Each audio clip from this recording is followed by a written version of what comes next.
हजरत जिब्रील अलैहिस्सलाम हाजिर हुए और उन्होंने अर्ज किया, या रसूल अल्लाह, एक यहूदी ने आप पर जादू कर दिया है और जादू का जो कुछ सामान है वह एक कुएं में एक पत्थर के नीचे दबा दिया गया है। हुजूर सल्लल्लाहु अलैहि वसल्लम ने हजरत अली रजी अल्लाह ताला अन्हु को भेजा। उन्होंने कुएं का पानी निकालकर पत्थर उठाया तो इसके नीचे से खजूर के गाभे की तेली पर आमद हुई। इसमें हुजूर सल्लल्लाहु अलैहि वसल्लम के मुंह मुबारक जो कंघी से टूटे थे और कंघी के टूटे हुए कुछ दमदने और एक डूर या कमान का चिल्ला जिसमें 11 घाट लगी हुई थी और एक मोम का पतला जिसमें 11 सुइयां छपी थी, यह सब सामान पत्थर के नीचे से निकला और यह सब सामान हुजूर सल्लल्लाहु अलैहि वसल्लम की खिदमत में लाया गया। इसके बाद कुरान मजीद की 2 सूरतें सूरह फलक और सूरह नास नाजिल हुई। इन 2 सूरह में 11 आयतें हैं। हर एक आयत के पढ़ने से एक एक घाटे खुलती जाती थी, यहाँ तक कि सब घाटे खुल गए और हुजूर अलैहि वसल्लम बिल्कुल शिफायाब हो गए।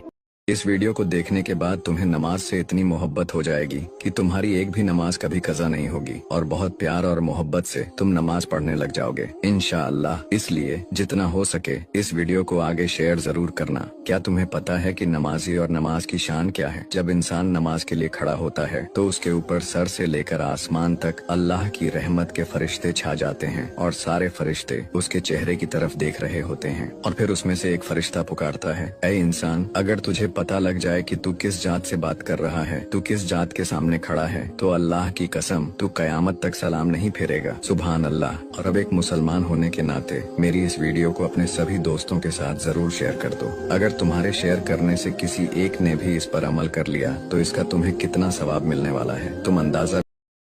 एक दिन हजरत इब्राहिम अलैहिस्सलाम जंगल से गुजर रहे थे। तभी उन्होंने एक चीख सुनी। पास जाकर देखा, एक हरिण जख्मी पड़ा था और एक जवान शिकारी उस पर तीर चलाकर बैठा मुस्कुरा रहा था। हजरत इब्राहिम अलैहिस्सलाम ने पूछा, क्या भूख ने मजबूर किया या ये बस शौकत था? शिकारी हंसकर बोला, ना भूख ना जरूरत, बस निशाना साधने की आदत है। नबी का चेहरा बदल गया। उन्होंने उस हरिण की आंखों की तरफ इशारा किया जो अब भी खुली थीं।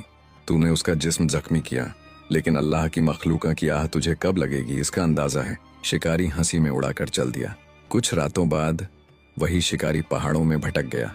बारिश तेज हो रही थी और उसके पास सिर छुपाने तक की जगह नहीं थी। ठंड से कांपते हुए वो एक पेड़ के नीचे बैठा। जब उसकी आंख लग गई, सपने में एक शेर आया और बोला, हर उस जानवर की चीख तेरे खिलाफ गवाही दे रही है जिसे तूने बेवजह मारा। वो चीख कर उठा, पसीने से लथपथ। सुबह का उजाला हुआ। शिकारी सीधा हजरत इब्राहिम अलैहिस्सलाम के पास गया, आंखें नम, लहजा टूटा हुआ। मुझे माफ कीजिए, मेरी आदत ने मुझे अंधा कर दिया था, मैं बदलना चाहता हूँ। हजरत इब्राहिम अलैहिस्सलाम ने उसे गले से लगा लिया।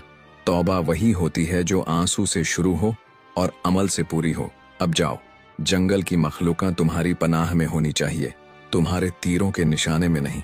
कई महीने बाद वही शिकारी अब एक चश्मे के किनारे बैठकर घायल परिंदों की देखभाल करता था।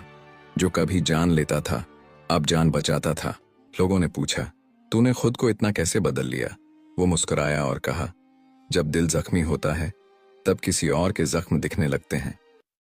दोस्तों, कबूतर के पांव लाल क्यों होते हैं और इसके पीछे की क्या वजह है? तूफान नूह को खत्म हो जाने के बाद जब हजरत नूह अलैहिस्सलाम की कश्ती जूदी पहाड़ पर ठहर गई थी तो हजरत नूह अलैहिस्सलाम ने जमीन की खबर लेने के लिए कबूतर को भेजा। जब कबूतर आया तो वह मुल्क सबा से एक जैतून की पत्ती अपनी चोंच में भर कर आ गया। उसके बाद हजरत नूह अलैहिस्सलाम ने कहा, तुम जमीन पर नहीं उतरे। उसके बाद उस कबूतर को दोबारा भेजा। जब वो दोबारा जमीन की खबर लेने के लिए गया तो मक्का मुकर्रमा में काबे की जमीन पर उतरा। उस कबूतर ने देख लिया कि जमीन पर पानी सूख चुका है और उस जगह लाल मिट्टी जाहिर हो चुकी है। काबे की लाल मिट्टी कबूतर के पांव पर लग चुकी थी, जिस वजह से आज तक भी कबूतर के पांव लाल होते हैं। सुबहान अल्लाह।